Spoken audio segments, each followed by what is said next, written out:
ఓవరాల్గా మనం ఈ 18 నెలల కూటమి పరిపాలన చూస్తే ప్రతి ఒక్కటి కూడా దొంగ కేసులు పెట్టుకుంటా అక్రమ నిర్బంధాలు చేసుకుంటూ వచ్చినారు. దానికి ఇంతకుముందు కూడా గోవర్ధన్ అన్నం కలవడానికి వచ్చినప్పుడు కూడా చెప్పాం, దగ్గర అన్న మీద 6 కేసులు ఇదే విధంగా దొంగ పెట్టింటే ఇప్పుడు 16 కేసులు పెట్టినట్టున్నారు అన్న మీద. అన్న ఇప్పుడు సిబిఐ కోర్టుకు కూడా సిబిఐ కావాలి దీని మీద ఇన్వెస్టిగేషన్ చేయడానికి అని కూడా అప్పీల్ చేయడం జరిగింది, హైకోర్టుకు అప్పీల్ చేయడం. ఇది ఒక బ్యాడ్ కల్చర్ తీసుకొని రావడం జరుగుతుంది ఈ ఆంధ్రప్రదేశ్లో కూటమి ప్రభుత్వం. ఎవరో ఒక ఇద్దరిని పక్కన ఉన్న వాళ్ళని చెప్పడము, వాళ్ళతో కన్ఫెషన్ స్టేట్మెంట్ తీసుకోవడము, ఇక్కడ నేనున్నానని చెప్పడము, ఆ విధంగా చేసుకుంటూ పోయిన సందర్భం చూస్తున్నాం. అదే పద్ధతిలోనే ఇప్పుడు పిన్నిల వారి మీద కూడా ఇదే పద్ధతిలో కేసు. ఎందుకంటే సంఘటన జరిగినప్పుడు వాళ్ళిద్దరూ తెలుగుదేశం పార్టీ అని అక్కడున్న జిల్లా ఎస్పీ శ్రీనివాస్ గారు చెప్పడం జరిగింది. దాని తర్వాత మళ్ళీ వీళ్ళిద్దరినీ కూడా ఎవరితోనో వాళ్ళ సొంత ఊర్లో ఉన్న సర్పంచ్తో మాట్లాడారని ఒక అక్రమ కేసు కట్టడం. మీరు చూశారు అంటే ఇదే పల్నాడులో మాచర్లలో 10 రోజుల కిందట ఒక డబుల్ మర్డర్ జరిగింది. రోజు ఒకటి కేసు జరుగుతూనే ఉంది, ఒక డబుల్ మర్డర్ జరిగింది. నాకు తెలిసి వీళ్ళు కన్నా జైలుకు పోకపోయింది బయట ఉండింటే దాంట్లో కూడా వీళ్ళని ముద్దాయిలుగా చేసేవాళ్ళు. వాళ్ళు జైల్లో ఉన్నారు కాబట్టి ఆ కేసులో నిందితులుగా కాలేదు, లేకుంటే దాంట్లో కూడా వాళ్ళను ముద్దాయిలుగా చేసేవాళ్ళు. ఈరోజు రాష్ట్రంలో ఎక్కడా లేని విధంగా ఒక బ్యాడ్ కల్చర్ తీసుకొని వస్తున్నారు, కన్ఫెషన్ తీసుకొని రావడం జరిగింది.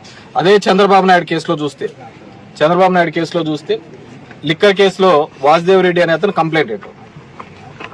అదే అతను వాసుదేవ్ రెడ్డి అనే అతను మా మీద పెట్టిన దాంట్లో ముద్దాయి.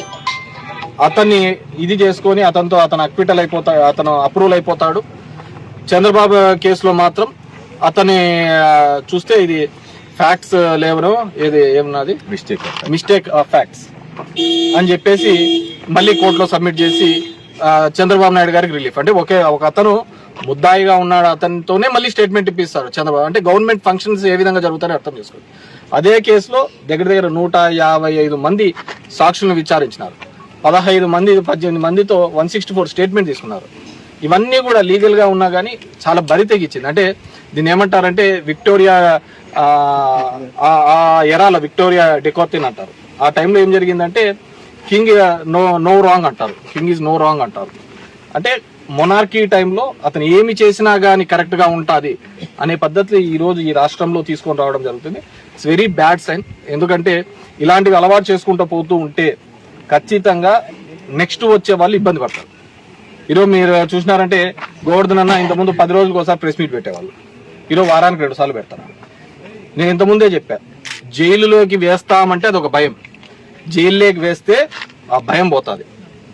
మీరు మా నాయకులను అందరినీ కూడా పర్ఫెక్ట్గా కూడా లీడర్లుగా యోధులుగా తయారు చేస్తున్నారు. కేసులు పెడతాము అని చెప్పేసి ఒక భయంతో పాటు దొంగ కేసులు పెట్టి వాళ్ళను యోధులుగా లీడర్లుగా చేసి వాళ్ళు ఖచ్చితంగా అంతకు 3 ఇంతలుగా రెట్టింపుతో ఫైట్ చేస్తున్న సందర్భం ఈరోజు ఖచ్చితంగా ఎక్కడైనా చూడండి. పిన్నిల రామకృష్ణ వాళ్ళు కూడా ఈ దీనిలో మళ్ళీ త్వరలోనే బయటకు వస్తారు, బెయిల్ ద్వారా బయటకు వస్తారు. ఈ ఎన్ని రోజులు పెడతాము ఏంది అనేది కాదు, వి గాట్ ఇమ్యూనిటీ. దీనికంతా భయపడే కాలాలు పోయినాయి. ఇప్పటికైనా కానీ ఈ ప్రభుత్వం ఈ దశగా అడుగులు వేయడం మానుకోవాలి. అందరూ అనుకుంటా ఉండొచ్చు మళ్ళీ నెక్స్ట్ ప్రభుత్వం వస్తే ఇట్లాగే దొంగ కేసులు కడుతుంది, అంతకు మించి ఉంటుంది. జగన్మోహన్ రెడ్డి యొక్క 2.0 అనేది ఆ భయం అంటే ఏ విధంగా అక్రమాలు చేయడానికి మళ్ళీ భవిష్యత్తులో భయపడే విధంగా ఉంటుంది. కాబట్టి ఖచ్చితంగా ఆలోచించుకోండి. ఉద్యోగస్తులు ఆఫీసర్లు అందరినీ కోరుకోవడం, మీకేదో పైన ప్రెషర్ ఉంది కేవలం ఒక 4 నెలలు లోపల పెట్టండి వాళ్ళు సాటిస్ఫై అవుతారు అనే పద్ధతిలో కేసులు కట్టుకుంటూ పోతే ఇది ఖచ్చితంగా మీకే తిరుక్కుంటుంది. ఎందుకంటే we are seeing n number of officers. ఈరోజు చాలా మంది ఆఫీసర్స్ పోస్టింగ్ లేకుండా ఏ విధంగా ఇబ్బంది పెట్టి వాళ్ళ మీద క్రిమినల్ కేసులు కూడా కడుతున్నారు. సో ఇది ఖచ్చితంగా మనం చేసిన ఏదైనా ఉంటే అది మళ్ళీ కూడా బౌన్స్ బ్యాక్ అయ్యే ప్రమాదం ఉంటుంది. కాబట్టి డెఫినెట్ గా ఏదైతే కరెక్ట్ గా ఉంటుందో ఆ పద్ధతిలో పోవాల్సిందిగా మీ అందరినీ కూడా ఇక్కడ ఈ సందర్భంలో కోరుతున్నాము.